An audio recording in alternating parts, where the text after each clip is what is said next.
Kalau lalu jenazah, diri, tengok. Dia ni ahli syurga ke ahli neraka? Lalu orang tanya, macam mana kita nak tahu dia ahli syurga ke ahli neraka? Dia tanya yang lain soalan demikian. Ibnu Mas'ud berkata, dengan mendengar percakapan manusia mengenai dirinya, kerana mereka adalah saksi-saksi Allah di dunia ini. Senangnya, saya nak sebut mudahnya boleh. Orang yang soleh ni kalau dia meninggal dunia, kalau dia ni orang yang baik, berduyun-duyun manusia ni datang semayang jenazah dia. Manusia dia akan tergerak hati. Orang soleh tu tergerak untuk nak mensolatkan jenazah dia. Allah jadikan masa tu tepat dengan sesuai dengan orang semua untuk mensolatkan jenazah dia. Ni orang soleh. Kita tahu, mesti orang soleh. Kalau kita pergi semayang jenazah, waktu mana kita pergi semayang jenazah tu tengok orang soleh, ramai je orang soleh yang ada. Mesti orang soleh. Orang ni mesti orang soleh. Maknanya dia ni ahli syurga. سنخوض معاركنا معهم وسنمضي جموعا نردعهم ونعيد الحق المغتصب وبكل القوة ندفعهم وبكل القوة ندفعهم. بسم الله الرحمن الرحيم. الحمد لله رب العالمين والصلاة والسلام على أشرف الأنبياء والمرسلين وعلى آله وصحبه أجمعين. سبحانك لا علم لنا إلا ما علمتنا إنك أنت العليم الحكيم. يا عليم علمنا من علمك كما ترضى به عنا. يا حليم خلقنا بخلق الحلم وحققنا بحقائق العلم. اللهم علمنا ما جهلنا وذكرنا ما نسينا. اللهم يسر ولا تعسر وتمم بالخير. أما بعد. Para hadirin yang dihormati sekalian, kita syukur pada Allah kerana sekali lagi kita diberi peluang oleh Allah untuk kita meneruskan perbincangan tentang mengenai ciri-ciri penduduk syurga dan neraka serta seburuk-buruk manusia. Manusia-manusia yang buruk ni macam mana? Dan kita masih lagi dalam cerita tentang keadaan ini supaya kitanya bila kita sampai di akhirat nanti, kita termasuk di kalangan ahli syurga dan kita ni terjauh daripada ahli neraka. Yang ni yang perlu kita lakukan di dunia ini lagi. Ana sebut banyak kali dah, sepanjang kita hidup di atas dunia ni, kita mesti memposisikan terus diri kita. Jangan sampai kita nak memposisikan diri kita waktu mana kita dah menghadap di hadapannya. Islam dia tak ajar demikian. Islam dia ajar hidup kita ni kita posisikan sekarang. Kita tengok dalam hidup kita, ada tak ciri-ciri ini pada diri kita? Ataupun kita minta supaya bila kita sebut tentang neraka tu, kita minta supaya Allah jauhkan kita daripada neraka itu sendiri. Ini benda yang perlu kita faham pada diri kita ni. Hari ni kita sambung Ibnu Majah juga meriwayatkan dengan sanad tersebut, dan Rasulullah bersabda, kesaksian satu golongan dan orang mukmin adalah saksi Allah di atas dunia ini. Disebut bahawa orang mukmin ini menjadi saksi Allah. Maksudnya bila kita orang mukmin iktiraf kita ni ahli syurga, maka kita ni ahli syurga. Bila orang mukmin yang lain menganggap kita ni ahli neraka, tambah orang soleh, dia tengok kita ni, perangai kita, sikap kita ni ahli neraka, itu menunjukkan kita ni ahli neraka. Na'udzubillah min dzalik. Perlu dalam hidup kita ni untuk kita merapatkan diri kita dengan orang mukmin. Jangan kita rapat diri kita dengan orang kafir, jangan. Kerana kekufuran itu tidak membawakan kita kepada syurga Allah. Yang ni yang kita kena faham dalam kehidupan kita seharian. Sampai Allah pesan banyak kali kan, kita dengan orang kafir ni jangan jadikan dia teman kita. Jangan jadikan dia ni pemimpin kita. Jangan disebut demikian. Kenapa Allah ajar demikian? Nak suruh kita ni, jangan kita ni terikut dengan dia. Akhirnya kita terhumban ke dalam kawah api neraka Allah. Banyak dalam ayat-ayat Quran Al-Karim. Dalam surah An-Nisa kita belajar, orang kafir ni dia tak tunjuk jalan illa tariqa jahannam, kecuali dia akan tunjuk jalan kita ke neraka jahannam. Bila kita masuk dalam neraka jahannam, khalidina fiha abada, kekal dalam neraka jahannam itu. Jadi kita ni hidup kita mesti dengan orang mukmin. Macam mana nak suruh orang mukmin ni sentiasa tunjuk jalan hidup kita ni? Jangan sampai peringkat kita ni bila kita menghadap depan Allah, tiba-tiba kita baru nak cari orang mukmin untuk jadi teman dalam kehidupan kita. Yang ni disebut sama juga dengan riwayat Ibn Majah. Dalam riwayat Al-Bukhari daripada Umar radhiyallahu anhu, dia mengatakan bahawa Rasulullah sallallahu alaihi wasallam bersabda. Rasulullah sebut, siapa yang mempunyai saksi kebaikan 4 orang saja atas dunia ini. Siapa-siapa yang dia nampak kebaikan yang dia buat. Seramai-ramai mana yang nampak kebaikan yang dia buat. Maksudnya dia ni orang ahli syurga ni. Seramai 4 orang je. 4 orang je. Maka Allah Ta'ala pasti akan masukkannya ke dalam syurga. Maknanya 4 orang mukmin yang mengiktiraf kebaikan dia. Yang dia buat benda yang baik. Maknanya 4 orang saja. Kami bertanya, bagaimana jika 3 orang ya Rasulullah? Kalau tak cukup 4 orang ni, nak cari 4 orang ni susah Rasulullah. Kalau 3 orang Rasulullah jawab, juga 3 orang. 3 orang pun 3 orang dah.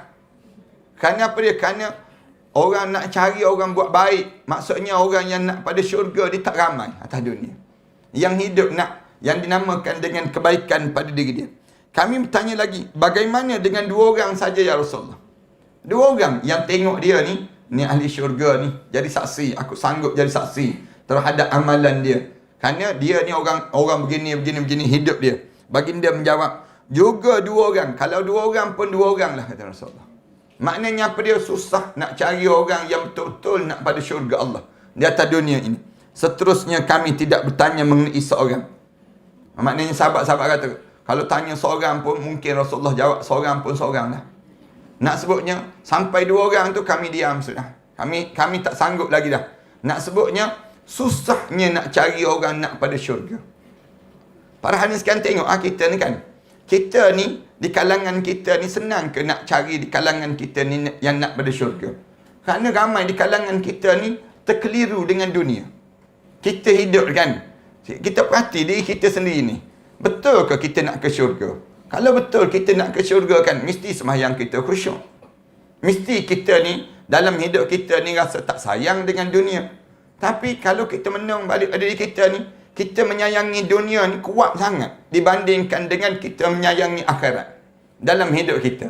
Menandakan apa dia? Nak cari orang yang betul-betul nak dapat syurga ni, di kalangan kita ni, yang nak betul-betul syurga ni, payah sangat. Payah kita nak berjumpa. Sampai Rasulullah kata, kalau ada 4 orang boleh jadi saksi ataupun maknanya dia di kalangan ahli syurga lah. Sahabat kata, kalau 3 orang pun 3 lah. Kalau 2 orang pun 2 orang lah, kata Rasulullah. Kerana ramai dalam hidup kita ni terperangkap dengan dunia. Bila kita terperangkap dengan dunia, menyebabkan di waktu ini, bila kita terperangkap dengan dunia, kita tak nampak akhirat Allah dalam kehidupan kita. Dalam hidup kita ni, macam kita tak payah sebut ada orang lain, kita sebut diri kita sendiri. Pernah tak kita buat jadual? Malam pertama kita di barzah, kita nak makan apa? Dalam hidup kita. Pernah tak dalam hidup kita ni kita bayang, malam kedua dalam kubur bagaimana pada diri kita? Malam ketiga nak buat apa dia? Bangun daripada kubur, nak naik kenderaan apa? Kemudian kita melalui titian sirat tu bagaimana? Dan kita bayang dari kita ni, bila ular besar sebesar tengkuk unta tu melilau dekat tua dan kita ni. Saat kita dalam kubur, kita nak buat macam mana? Nak matikan ular ini. Bila lipan yang merah tu berdepan mata kita ni, lalu depan mata kita, kita nak buat macam mana saat demikian? Nak suruh ulat yang keluar tu badan kita ni, bau hangir busuk ni, besar-besar yang keluar daripada perut kita ni, saat mana kita dalam kubur seorang-seorang tu, kita nak buat macam mana? Cuba kita bayangkan pada kita. Ada kita buat satu benda ni, kita kata saya nak padamkan yang ni. Saya buat yang ni supaya tak berlaku yang ni pada diri kita. Ini kerana apa dia? Kerana kita tak nampak tentang akhirat. Tak nampak dalam hidup. Yang kita nampak dunia je yang kita nampak. Dunia ni, kita nampak lapisan dunia ni yang depan mata kita je. Di sebalik sana, kita tak nampak benda apa yang sedang ada buruknya dunia di belakang kita ni. Kita nampak depan je. Nampak cantik je memanjang. Kita tak nampak bagaimana buruk dan hodohnya yang digambarkan dengan waktu mana Rasulullah nak pergi Isra' Mi'raj tu, seorang perempuan tua yang penuh dengan barang kemas, yang penuh dengan solekan tu badan, sedang memanggil-manggil Rasulullah. Dia tanya, siapa orang perempuan tua tu Rasulullah? Rasulullah tanya, siapa dia orang tu, wahai Jibril? Malaikat Jibril jawab, tu dunia. Kalau kamu paling Rasulullah, kalau kamu paling, ramai umat kamu paling. Sambil-sambil Rasulullah tak paling tu, pun umat Rasulullah berpaling juga dengan dunia. Kita ni kan terperangkap juga dengan dunia. Kita kan, senang je nak kata, Ustaz kata terperangkap dengan dunia ni kat mana Ustaz? Kita ni tak terperangkap. Kita ni cuba kita perhati, berapa kali kita baca Quran, kita boleh mengalir air mata. Baca Quran. Kita dengar Quran, ada kita nak menangis teresak-esak baca Quran. Dengar Quran. Dengar Quran tak boleh mengalir mata. Dengar lagu Hindustan mengalir air mata pula kita. Senang je kitanya. Dengar lagu-lagu feeling sikit je, mula terbayang-bayang zaman 60-an, 70-an dahulu. Mula kita jadi demikian. Kenapa kita jadi demikian? Jawabnya kerana kita terperangkap dengan dunia. Yang menyebabkan payahnya nak jumpa orang yang sanggup menjadi saksi pada kita dengan amalan yang kita lakukan di atas dunia ni. Sebab tu kadang-kadang kan anak kesian tengok bila selesai sembahyang jenazah tu, ada orang kita ditanya, apa yang nak dikatakan pada mayat ni? Kemudian masing-masing jawab, baik. Baik itu kebanyakan menipu je semua. Masing-masing sebut tu bukan daripada hati. Sebut daripada mulut je. Nak suruh jangan orang kata je. Kalau kita kata tak baik, mesti orang pandang muka kita. Mesti orang pandang muka kita kan. Nak sebutnya gambaran, bukan begitu sebenarnya. Biar datang daripada keikhlasan hati orang melihat kebaikan yang pernah kita lakukan. Yang kita buat ni memang orang ni ahli syurga. Boleh kita nampak jelas-jelas. Kita bayangkan, Datuk Dr. Harundin, Allah yarham, misal contoh. Siapa yang berani kata dia ahli neraka lagi? Dengan kebaikan yang dia buat. Dengan yang dia buat kan, tolong orang, bantu orang sakit dan tunjuk jalan kuliah. Kuliah pula tak ada tengking-tengking macam kita kan. Lembut je, sampai tertidur orang dengar ni. Waktu mana dia kuliah tersebut. Maknanya, dia lembut je orangnya. Kemudian meninggal dunia begitu. Siapa yang nak kata dia ahli neraka lagi? Ini contoh yang demikian. Allah yarham Tuanku Datuk Ni Abdul Aziz Nikmat. Dengan sikap dia tu kan. Dengan cara dia hidup, dia mentadbir negeri Kelantan. Sampai peringkat demikian. Siapa nak kata dia ahli neraka lagi? Contoh-contoh yang begini. Maknanya, orang semua tahu, ni orang soleh. Allah yarham Datuk Ishaq Baharun. Contoh yang mudah di kalangan kita kan. Bekas mufti negeri Selangor ni. Nak gambarkan tentang bagaimana orang yang soleh-soleh sebegini, kita nak kata dia ahli neraka lagi? Susah dah.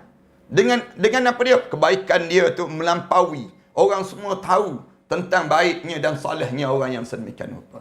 Ini kita pun kena begitulah dalam hidup kita. Kalau dah sampai lebih pada 4 orang yang kata kita ni ahli syurga, confirm syurga lah kita. Itu cara dalam hidup kita.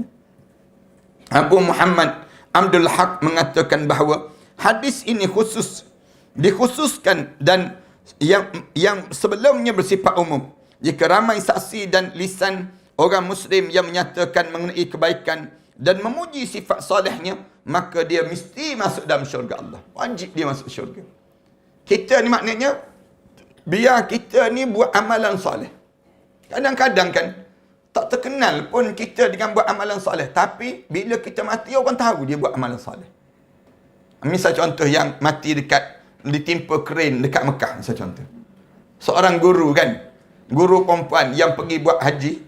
Kemudian, bila dia meninggal dunia, baru orang kenal dia. Baru orang tahu cerita, oh, orang ni. Dia meninggal dunia dalam keadaan sebegitu. Nak sebutnya, contoh, ada orang yang tak kenal langsung di kalangan manusia. Tak ada siapa pun yang nak sebut tentang diri dia di waktu ini. Tapi bila dia mati, orang bercakap tentang kebaikan yang dilakukan itu sendiri. Ramai orang-orang yang demikian yang Allah jadikan. Apatah lagi, memang jelas-jelas kebaikan dia itu ditunjukkan untuk kesejahteraan manusia ini sendiri. Di antara maksud hadis ini, dinyatakan oleh Hamad bin Al-Sari daripada Ishaq Ar-Razi, daripada Abu Sinan, daripada Abdullah bin As-Sa'ib. Dia berkata, jenazah melalui Abdullah bin Mas'ud. Lalu dia berkata kepada seorang lelaki, berdiri dan lihatlah dia. Dia berdiri dan lihatlah. Dia termasuk penghuni syurga ataupun penghuni neraka. Lelaki itu bertanya, bagaimana aku akan mengetahui adakah dia termasuk penghuni syurga ataupun neraka? Dan bagaimana aku akan melihatnya? Katanya, Katanya sahabat ni tanya, kalau lalu jenazah, diri, tengok. Dia ni ahli syurga ke ahli neraka? Lalu orang tanya, macam mana kita nak tahu dia ahli syurga ke ahli neraka? Dia tanya yang lain soalan demikian.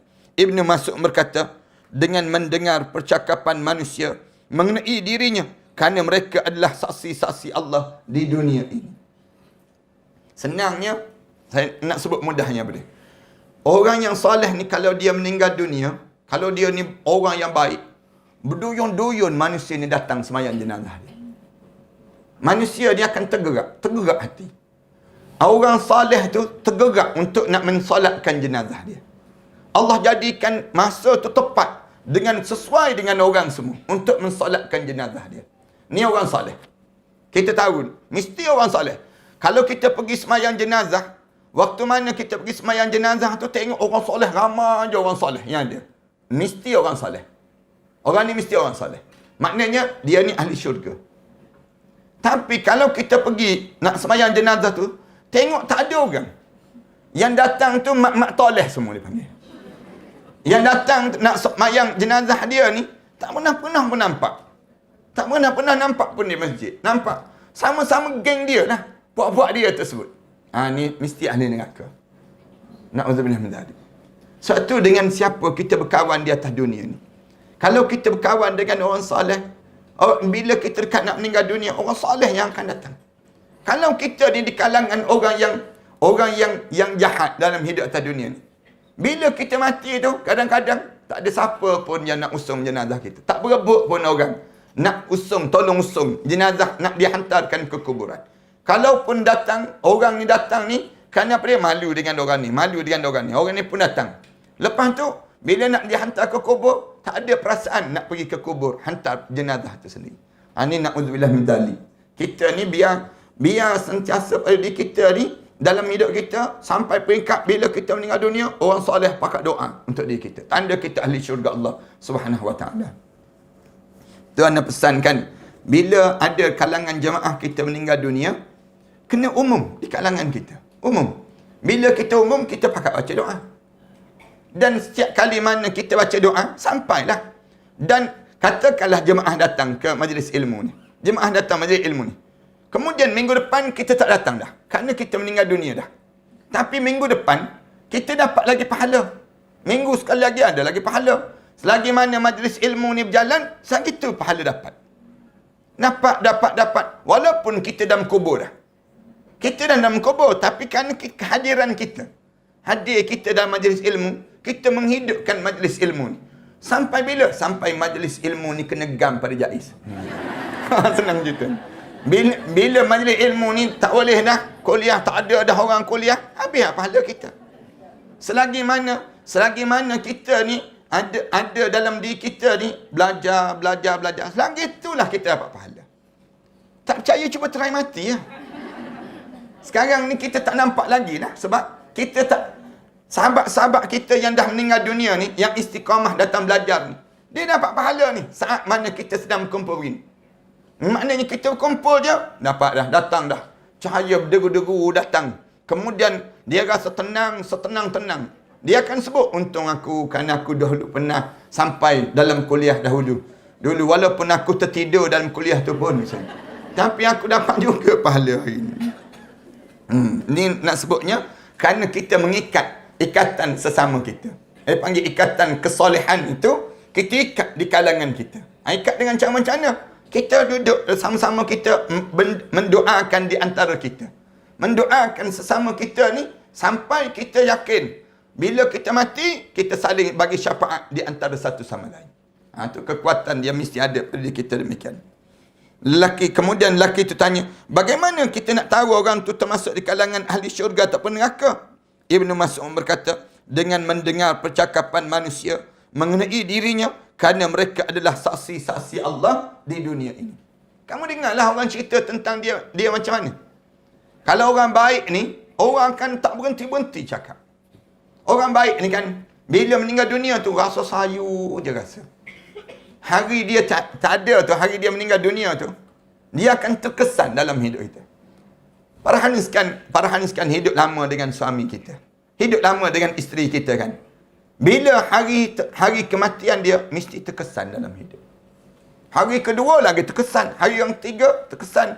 Hari itu kita sentiasa mengingat saat mana kitanya diberi kebaikan oleh Allah, saat mana kita hidup bersama dengan mereka. Ini menandakan kebaikan dalam hidup kita. Daripada baik sinilah yang menyebabkan saling mendoa. Kita pun doa, ya Allah, jadikanlah kubur arwah suami aku ni, ya Allah, di antara taman pada taman-taman syurga. Padahal kita ni dah bercerai dah dengan dia. Padahal kita dah tak ada dah hubungan dengan dia. Bila dia meninggal dunia tu, habis lah kita dengan dia. Bila kita mati nanti, bila kita masuk dalam kubur nanti, kita kalut ke cari dia? Tak ada. Para sekalian, mana cari suami kita dah? Masuk dalam kubur tu, cari pemuda-pemuda berbadan sadu dah dia panggil. Cari apa dia? Cari handsome, orang yang handsome je. Ni amalan soleh dia. Amalan soleh kita je. Cari siapa? Cari Nabi Muhammad sallallahu alaihi wasallam dah. Habis tu dengan suami kita ni, yang kita sayang, I love you, you love I ni dia panggil. Yang ni lah kita ajar, jangan hidup menyintai makhluk. Tetapi hidup ini saling tumpang menumpang di kalangan kita. Kita ni saling tumpang. Cinta kita untuk siapa? Cinta kita untuk Allah. Satu, kita diajar supaya ikat keyakinan kita hanya dengan Allah. Dalam hidup kita ni, jangan ajar diri kita ni mencintai makhluk. Ajarlah diri kita mencintai Khalik. Cintai Allah. Yang ni mulut kita sebut Bismillahirrahmanirrahim. Setiap kali mana kita nak buat satu benda, kita mesti sebut nama Allah. Bismillahirrahmanirrahim. Ada kita sebut nama suami kita, kita nak buat. Ada kita sebut nama isteri kita bila kita nak buat sesuatu. Kenapa Allah ajar sebut nama dia setiap kali mana kita buat sesuatu? Jawabnya, nak suruh kita ni, cinta kita tu biar menebal pada Allah. Ni cara dalam hidup kita ni. Manakala kita dengan dia ni, tiba-tiba kita masih lagi baca doa untuk dia ni, kenapa? Kerana kita melihat bagaimana amalan soleh yang pernah dilakukan dalam hidup kita dengan dia sewaktu mana kita hidup, sewaktu-waktu dahulu. Itu yang menyebabkan doa kita ni baca. Sama juga dengan orang mukmin yang lain. Orang mukmin yang lain ni, dia terkesan dengan kebaikan kita. Dia terkesan, walaupun dengan senyuman. Walaupun dengan senyuman. Para sekalian, jangan pandang lekeh terhadap senyuman saudara kita terhadap diri kita. Kerana dia sedang memberi kebaikan untuk kita. Kita pula, anda biasa sebutkan, kadang-kadang kita senyum ada orang. Orang tak balas balik senyuman. Orang tak balas balik senyuman. Kita jangan cepat putus asa. Jangan pula kita kecewa. Taubat lahum dah, aku takkan senyum. Kita sebut demikian. Jangan. Tiap kali mana kita senyum ada orang, orang paling. Orang tak nak tengok muka kita kan. Kita senyum. Kita sebut, aku bukan senyum pada kau pun. Aku senyum pada aku sendiri. Kita sedang berbuat kebaikan untuk kita. Kebaikan, setiap kali mana kita buat kebaikan ini, para hadirin sekalian, jangan ingat, kebaikan itu untuk orang. Jangan. Tetapi kita sedang berbuat kebaikan untuk diri kita sendiri. Satu, kita tak pernah kecewa dalam hidup kita. Mana ada perasaan putus asa dalam hidup kita? Ibu-ibu kan kadang-kadang masak. Siap je masak hidang, telefon suami. Suami pun bergegah balik. Sampai ke rumah, suami pun senyum je. Kita kata, jom bang makan. Alah, abang dah makan dah, dia suruh. Abang dah makan dah. Kita menunggu lama. Kemudian suami kita pula balik-balik dia kata, tak nak makan dah. Dia sebut, abang dah makan dah. Waktu tu kecewa tak? Jangan kecewa.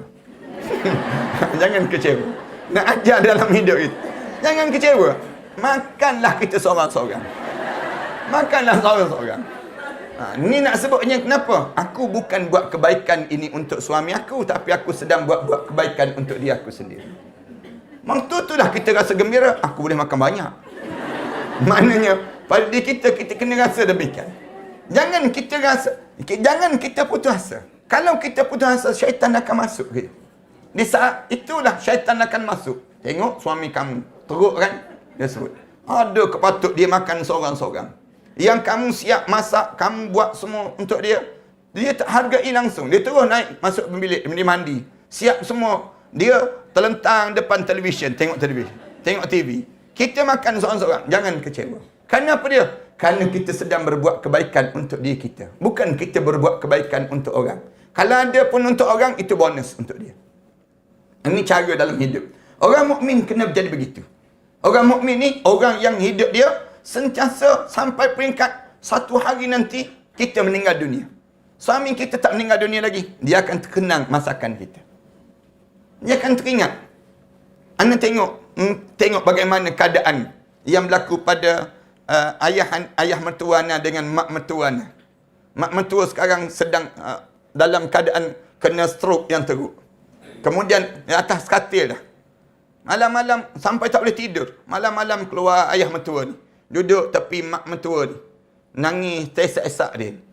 Menangis dia. Dia sebut, dia kata kalau dulu, dia sebut pada isteri dia, kalau dulu masakan boleh masak semua. Sekarang tak boleh masak. Isteri pun mengalir air mata. Nak sebutnya apa dia? Kadang-kadang kebaikan kita ni tak nampak sekarang. Tapi kebaikan kita ni akan dikenang dalam doa-doa manusia yang mendatang. Yang tu yang kita kena faham pada diri kita. Hari ni orang tak hargai benda yang kita buat. Tapi kita yakinlah benda yang kita buat yang tidak dihargai ini, Allah sedang memerhati pada diri kita. Kita ni syukur tak syukur dengan kita dapat buat kebaikan ini. Kadang-kadang orang kita ni, dia tak rasa ini kebaikan dan dia tak rasa syukur dengan kebaikan dia. Jangan begitu. Dalam hidup kita ni, kita sentiasa rasa gembira. Gembira dalam hidup kita. Diberi pilihan oleh Allah untuk berbuat baik. Kerana bila kita mati nanti, orang akan jadi saksi. Allah akan hantar orang untuk jadi saksi terhadap kebaikan-kebaikan yang pernah kita lakukan di dunia ini. Sebab tu tak perlu nak gembar-gembur pada orang kan. Bila kita masak, sedap je, ambil gambar. Mula nak post dalam IG, setengah ni kalangan kita kan. Dia mula nak post dalam IG tu. Bila dia nak post dalam IG dia tersebut, mula dia nak tulis sedap. Orang lain pun tulis nyam. Orang tulis tersebut. Dia mula tu sedap ni, jomlah dia sebut. Yang kawan tu telanai liu. Telanai liu. Jangan sibuk kita dengan benda yang demikian. Tak payah berceritalah kebaikan kita pada orang. Di saat mana suatu hari nanti kebaikan kita akan dikenang oleh manusia yang hidup. Itu benda yang kita kena faham pada kita. Faham ke tak faham ni sastra sikit dia panggil. Bersastra sikit nak suruh kita nampak bagaimana hidup kita ni mesti berbuat baik. Mesti kita jadi orang mukmin. Orang mukmin je boleh buat benda ni. Kalau kita tak mukmin, kita tak akan jadi demikian. Rasulullah sebut ajaban li amril mukmin. Aku takjub dengan orang mukmin. In amrahu lahu khair. Semua yang berlaku dalam hidup dia baik. Rasulullah sebut demikian. Orang mukmin je. In amrahu lahu khair. Semua yang dilalui dalam hidup dia baik. In asabatud darra sabara. Fakana khairan lah. Kalau dia kena benda musibah dalam hidup dia, dia sabar. Itu yang terbaik untuk dia. Wa in asabatul khaira syakara fakana khairan lah. Kalau dia diberi kebaikan dalam hidup dia, dia akan syukur. Itu pun yang terbaik dalam hidup dia. Rasulullah kata, walaisa zalika illal mu'min. Tak akan terjadi demikian. Mesti dia seorang mukmin, kata Rasulullah. Rasulullah kata, menggambarkan demikian. Orang mukmin begitu dalam hidup dia. Menjadi kekuatan dalam kehidupan, dalam ketaatan pada perintah Allah. Di antara maksud hadis ini dinyatakan oleh Hamad. Disebut. Hamad bin As-Sari daripada Ishaq Ar-Razi, daripada Abu Sinan, daripada Abdullah bin As-Sa'ib. Dia berkata, jenazah melalui Abdullah bin Mas'ud.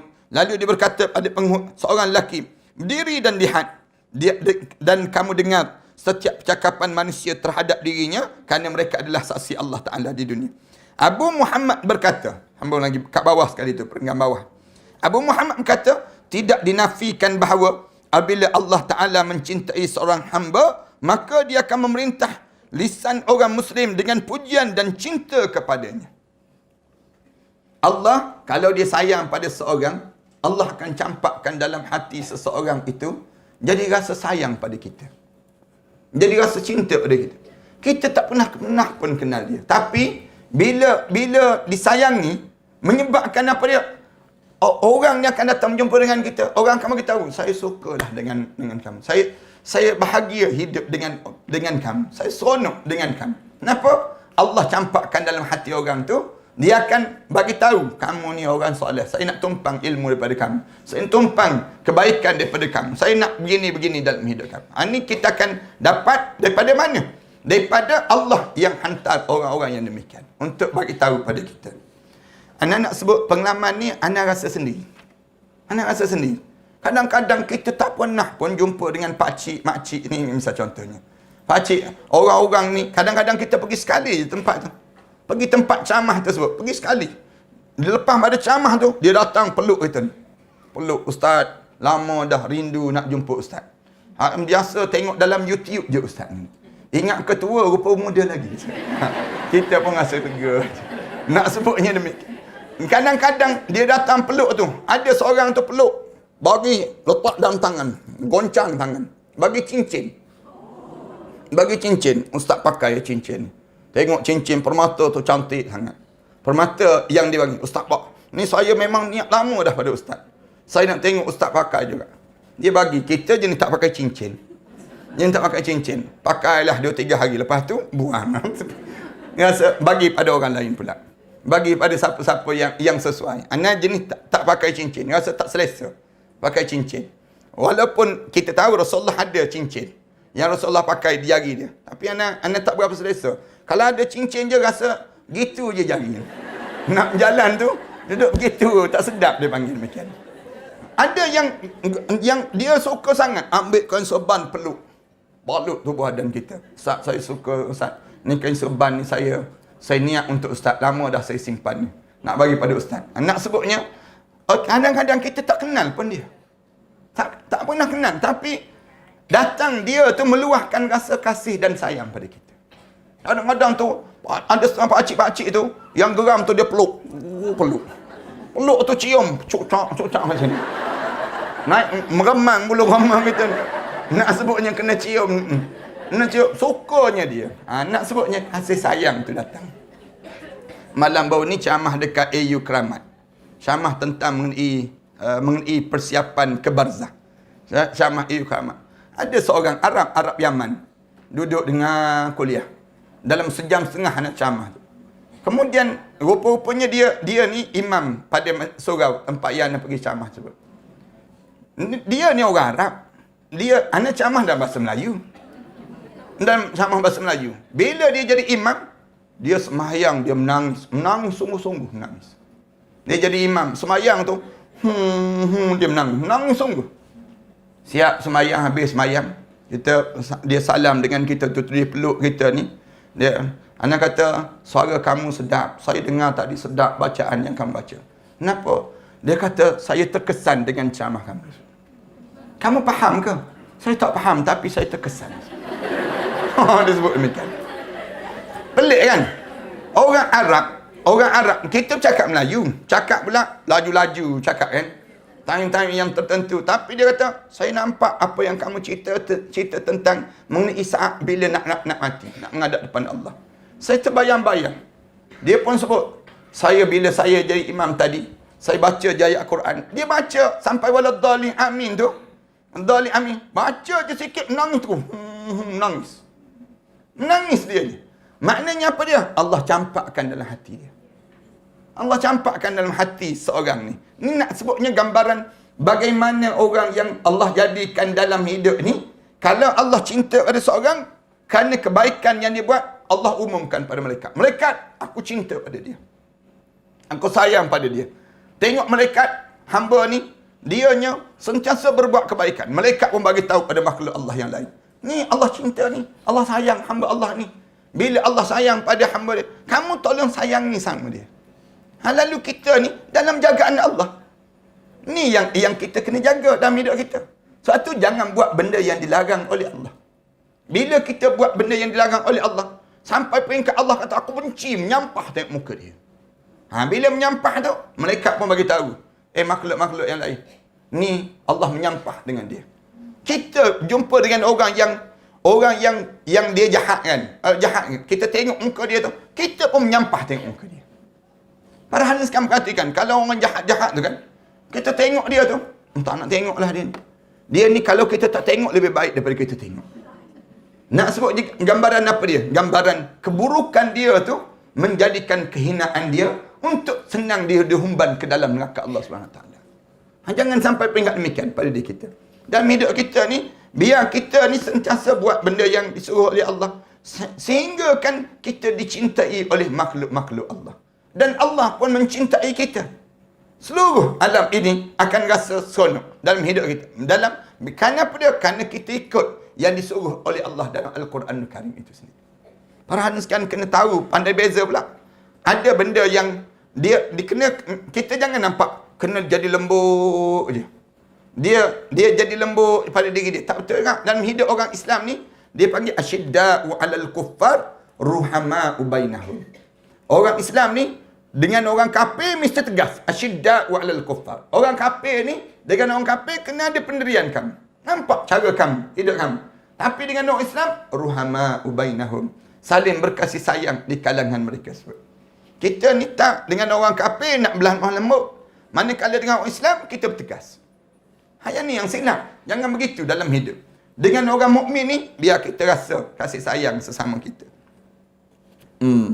Sehingga akan dijadikan pujian. Firman Allah Ta'ala, Innal ladhina amanu wa amilus salihat. Dan orang-orang yang beriman dan beramal salih.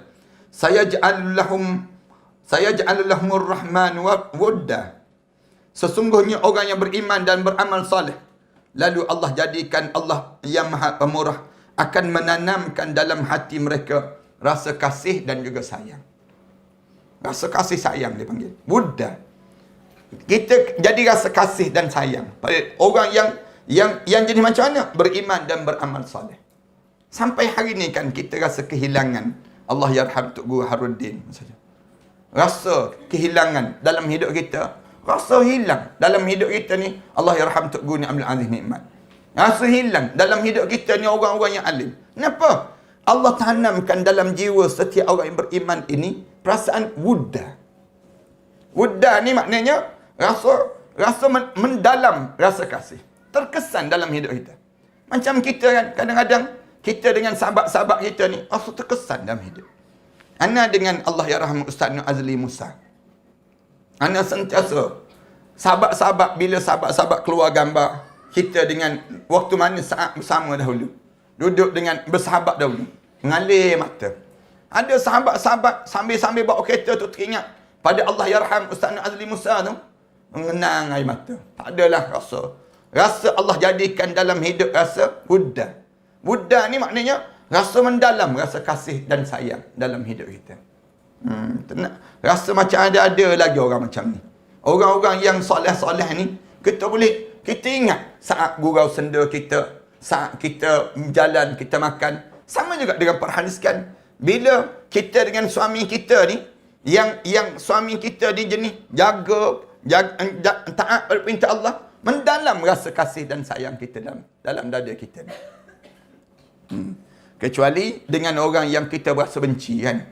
Bila dia buat jahat, sepak terajang kita, dia buat khianat pada kita, dia saat tersebut, barulah kita dia rasa, tak payah sebutlah orang ni. Biar mampu-mampulah dia. Kita sebut demikian.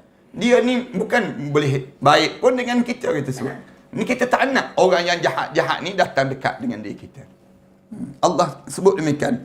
Innal ladhina amanu. Bila kamu beriman pada Allah, orang yang beriman dan beramal soleh, sayaj'alu lahumur rahmanu wudda. Allah akan jadikan dalam hati seorang itu perasaan kasih dan sayang untuk diri kamu. Allah campakkan jadi demikian. Kita kan dengan anak-anak kita kan. Kalau anak-anak kita yang soleh ni kan, terkesan kita. Anak kita, dia pergi menghafal Quran, dia balik-balik, dia jadi tu imam di kalangan adik-beradik dia. Dia jadi adik, semayang berjemaah tu, dia jadi imam, adik-beradik. Baru umur 13 tahun, baca surah Al-Mulk disebut. Baca surah Al-Mulk. Kita yang duduk kat belakang ni, ngalir mata puas hati aku. Sejuk pun aku rasa. Dia ni kalau aku mati nanti, dia boleh solat jenazah aku. Kita pun puas hati kita. Kita dengan dia tu Buddha. Rasa nak je masak apa yang dia nak makan. Kita rasa je, kita akan tanya, abang nak ke mana? Abang nak apa dia? Buddha tu lahir. Siapa yang jadikan demikian? Sayaj'alu lahumur rahman. Allah yang bersifat ar-Rahman masukkan dalam hati kita Buddha, perasaan kasih dan sayang itu dalam jiwa seorang mukmin. Kita dengan jiran-jiran kita yang baik-baik kan, sonok je kita. Alhamdulillah dapat jiran yang baik tu. Kena dapat jiran hantu, nanya kita. Jiran-jiran yang baik-baik ni, rasa kita macam adik-beradik je kita dengan jiran. Setengah-setengah orang tu, kalau dia berjiran sungguh, baik sungguh, dia buka je pagar tu. Pagar sebelah-sebelah tu, orang tanya kenapa buka? Sama je kami. Kalau jiran dia parking kereta depan rumah dia tu pun, tak ada nak rasa marahnya. Tak ada perasaan nak marah dia. Tak apa, parking je lah. Demikian. Tapi orang yang kita tak ada perasaan wudan ni, parking depan rumah kita, panggil Tok Imam sama yang hanjak terus. Nak sebut gambaran bagaimana perasaan bencinya kita dengan demikian. Rasulullah bersabda, jika Allah Ta'ala mencintai seorang hamba, maka dia akan berfirman, wahai Jibril, Allah akan sebut terus pada Jibril, aku mencintai fulan, maka cintailah dia. Ni nak sebutnya. Cari cinta kita dengan Allah. Biar kita ni beria. Ni yang anda sebut bagaimana nak bercinta dengan Allah. Kita kena belajar lah. Jangan belajar nak bercinta dengan manusia je. Belajar untuk bercinta dengan Allah. Macam mana? Baca Quran, misalnya contoh. Ni cara nak suruh lahirkan rasa cinta pada Allah. Macam mana nak suruh cinta pada Allah? Bangun tahajud malam. Ni saat-saat kita berkhalwat dengan Allah. Kita bisik dengan Allah. Cerita kita. Malam bangun tahajud tu, sebut je cerita pada Allah. Ya Allah, aku ni ada 5 orang anak. Anak yang pertama ni perangai dia macam ni, ya Allah. Anak yang kedua macam ni. Anak yang ketiga kita cerita. Aku pula diberi seorang suami, ya Allah. Suami pula ada nakal-nakal sikit, macam contoh. Cerita pada Allah. Sebut je pada Allah. Ya Allah, aku ni begini dalam hidup. Dalam hidup kita ni. Tak perlu kita nak bersastra-sastra. Tak perlu. Anda sebut banyak kali dah. Setengah di kalangan kita ni, telefon pada anak, Ustaz, nak baca doa apa Ustaz? Malam-malam bangun tahajud. Nak baca buat macam mana Ustaz? Tak perlu kita. Bahasa mudah je. Cerita je pada Allah. Angkat tangan, sebut. Sampai kita sebut, ya Allah, aku buat dosa begini. Sampai aku tak boleh nak sebut dosa-dosa aku ni, ya Allah. Kita pun diam, niti air mata kita. Malam-malam hari. Ni cara bercinta dengan Allah. Tak perlulah nak guna bahasa yang pelik-pelik. Angkat tangan. Semilir angin yang berlalu. Kita sebut. Gitu. Di saat mana senja yang menjelang tiba. Sudah dia. Sudah bahasa dia tu. Dia nak sebut apa dia tu.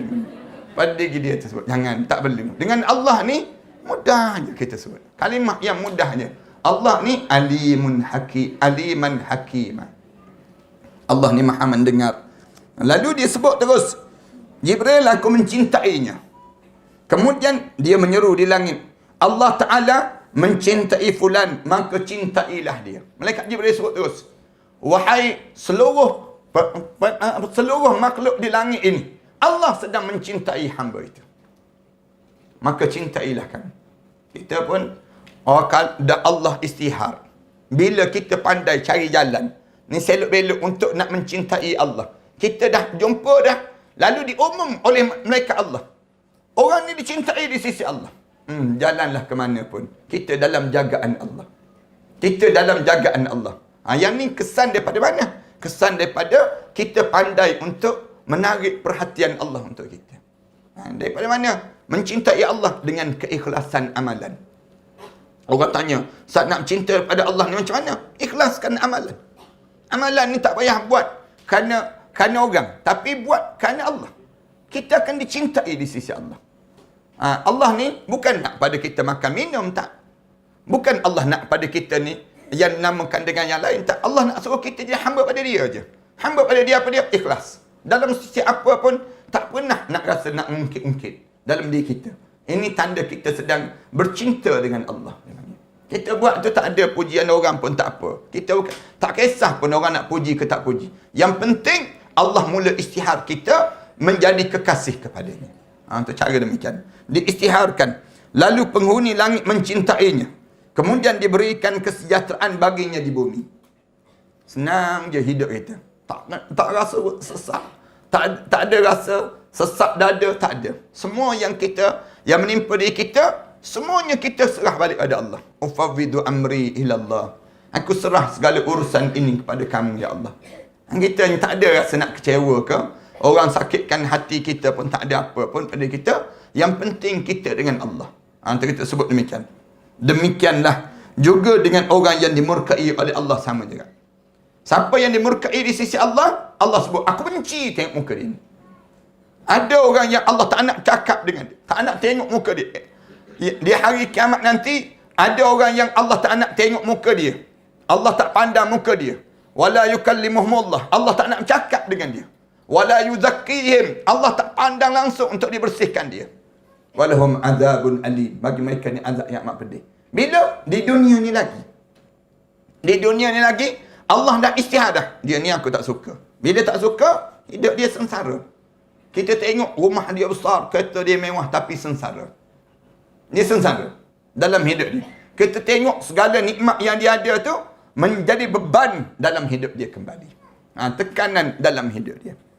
Abu Muhammad Abdul Haq berkata, beberapa orang Islam telah melihat ulama yang saleh. Banyak pujian untuk mereka dan hati diberikan pada mereka selama mana mereka hidup dan sepeninggalan mereka. Ada juga yang ketika dia meninggal dunia, ramai yang mengiringi dan memikul jenazahnya serta disibukkan olehnya.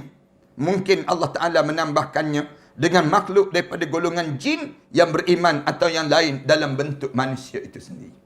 Nak sebutnya, sayang Allah pada dia tu, boleh tengok sampai hari kematian dia, berebut-rebut orang nak usung jenazah.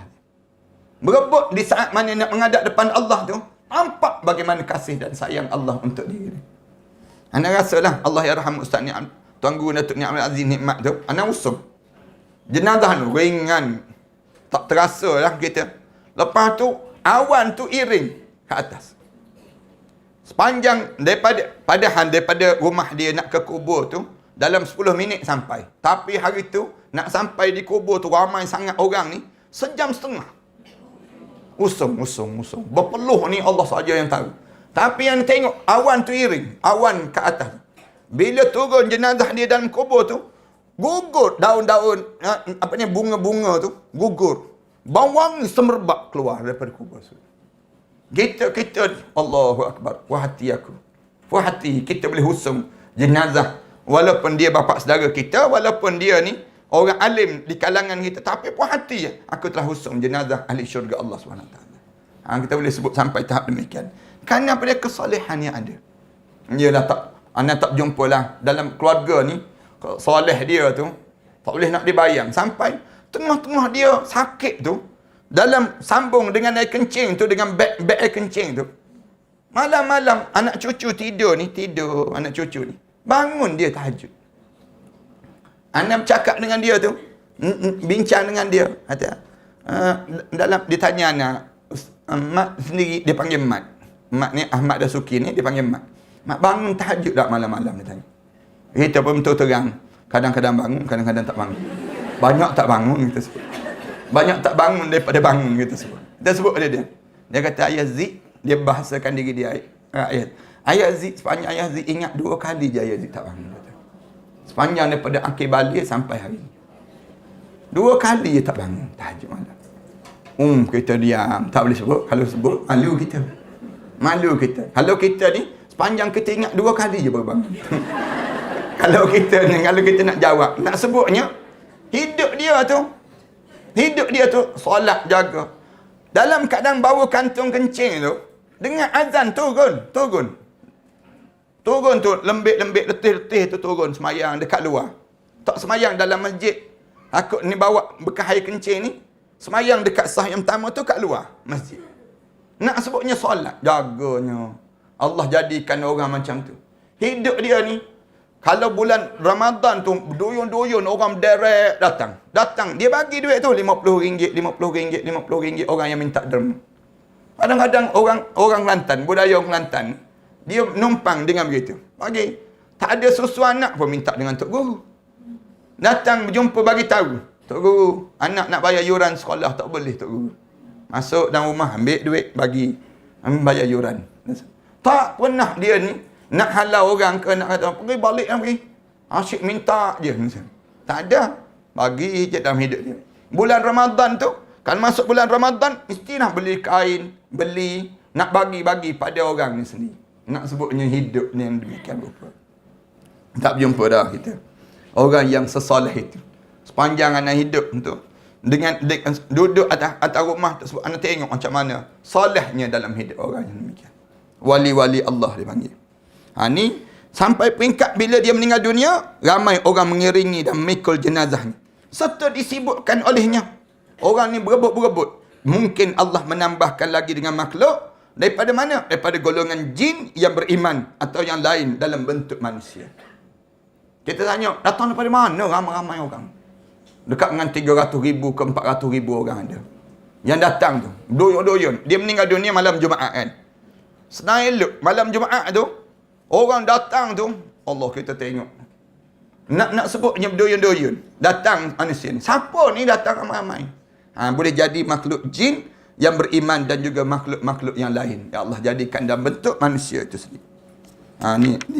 Kita berhenti cakap ni lah. Orang nak datang main Jumaat pula ni, kena marah kita tak kena gaya ni. Kita mudah-mudahan Allah panjangkan lagi umur kita. Allah bagi peluang pada kita insya-Allah. Wassallallahu ala Muhammad wa ala alihi wa sahbihi wasallam.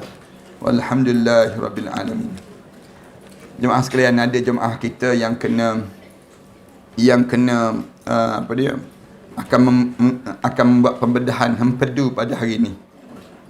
Jadi kita doalah mudah-mudahan Allah sembuhkan hamba Allah ini, jemaah kita. Bismillahirrahmanirrahim. Alhamdulillahirabbil alamin. Wassalatu wassalamu ala rasul amin wa ala alihi wa sahbihi ajma'in. Allahumma shrah lana sudurana wa hassin akhlaqana wa yassir lana umurana. Allahumma inna na'udzubika min ilmin la yanfa' wa min qalbin la yakhsha' wa min nafsin la tashba' wa min du'a'in la yusma'. Allahumma shfi marda rusnani Ibrahim. Allahumma syafi anta syafi la yughadiru saqama. Allahumma shfi marda auladana. Allahumma shfi mardaha. Allahumma syafi anta syafi la yughadiru saqama. Rabbana 'alaika tawakkalna wa ilaika anabna wa ilaikal masir. Rabbana ij'alna muqimas salah wa min dhurriyyatina rabbana wa taqabbal du'a. Rabbana atina fid dunya hasanah wa fil akhirati hasanah wa qina adzaban nar. Alhamdulillahirabbil alamin. Maklumkan tentang misi Cakna Dapur ini, kita sedang mendapatkan, kita sedang mengagih-agihkan bantuan makanan-makanan kita bagi pada ni. Berlaku pula PKPD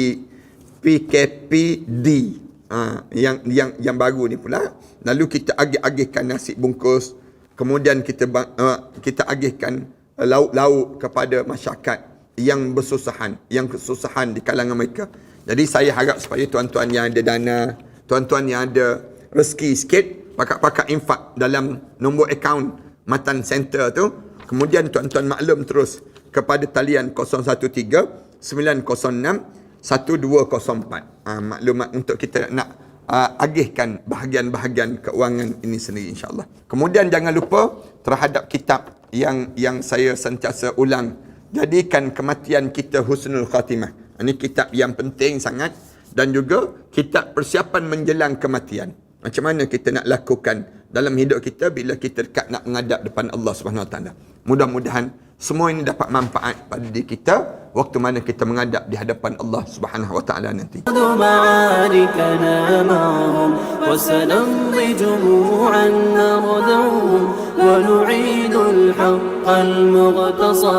وبكل القوة ندفعهم وبكل القوة ندفعهم بسلاح الحق البتار سنحرر أرض الأحرار ونعيد الطهر إلى القدس من بعد الذل وذا العار من بعد الذل وذا العار سنخوض معاركنا معهم وسنمضي جموعا نردعهم ونعيد الحق المغتصب وبكل القوة ندفعهم وبكل القوة ندفعهم وسنمضي ندك معاقلهم بدبي دام يقلقهم وسنمحو العار بأيدينا وبكل القوة نردعهم وبكل القوة نردعهم سنخوض معاركنا معهم وسنمضي جموعا نردعهم ونعيد الحق المغتصب وبكل القوة ندفعهم وبكل القوة ندفعهم لن نرضى بجزء محتل لن نترك شبرا للذل ستمور الأرض وتحرقهم في الأرض براكين تغلي في الأرض براكين تغلي سنخوض معاركنا معهم وسنمضي جموعا نرضعهم ونعيد الحق المغتصب وبكل القوة ندفعهم وبكل القوة ندفعهم سنخوض معاركنا معهم وسنمضي جموعا نردعهم ونعيد الحق المغتصب وبكل القوة ندفعهم وبكل القوة ندفعهم سنخوض معاركنا معهم وسنمضي جموعا نردعهم ونعيد الحق المغتصب وبكل القوة ندفعهم وبكل القوة ندفعهم